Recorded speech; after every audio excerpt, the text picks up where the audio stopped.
Olá, curiosos! No vídeo de hoje vamos aprender sobre a invenção do purgatório. Na Idade Média, notamos o desenvolvimento de uma série de fatos e experiências históricas que fizeram da Igreja uma das mais poderosas instituições daquela época.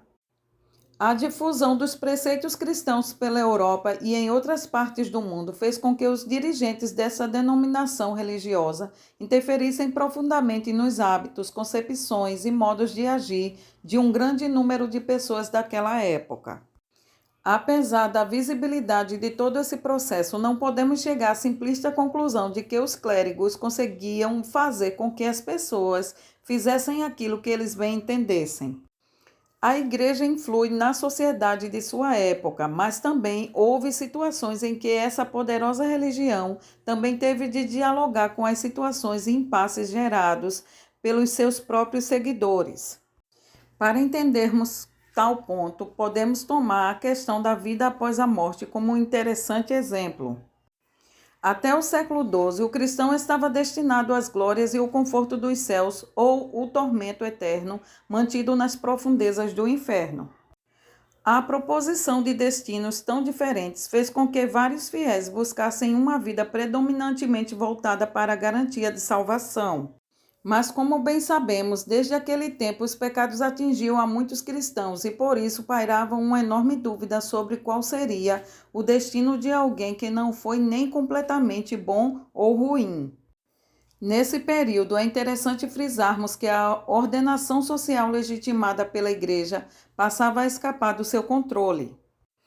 O mundo medieval, antes dividido entre clero, nobreza e servos, passava a ganhar a entrada de pessoas que não se ajustavam completamente a esse modelo harmônico dos clérigos medievais.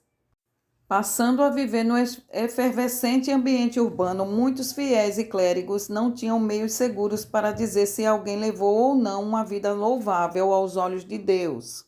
De fato, essa discussão era bastante antiga e já tinha presença nos escritos de Santo Agostinho no século IV.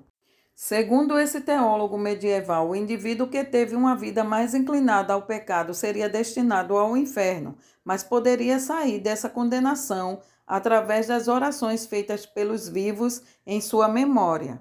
Já aqueles que não foram inteiramente bons passariam por um estágio de purificação que poderia trazê-lo para os céus.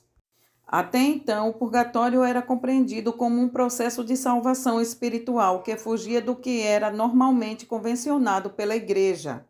Segundo a pesquisa de alguns historiadores, a ideia de que o purgatório fosse um lugar à parte somente tomou forma entre os séculos XII e XIII.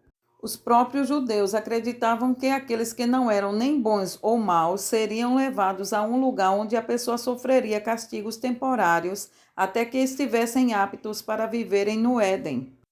Entre os indianos, os intermediários poderiam viver em uma série de reencarnação que os levariam até os céus ou ao inferno. Sem dúvida, podemos ver como a própria condição do homem e sua experiência histórica influíram na visão de um mundo de várias crenças.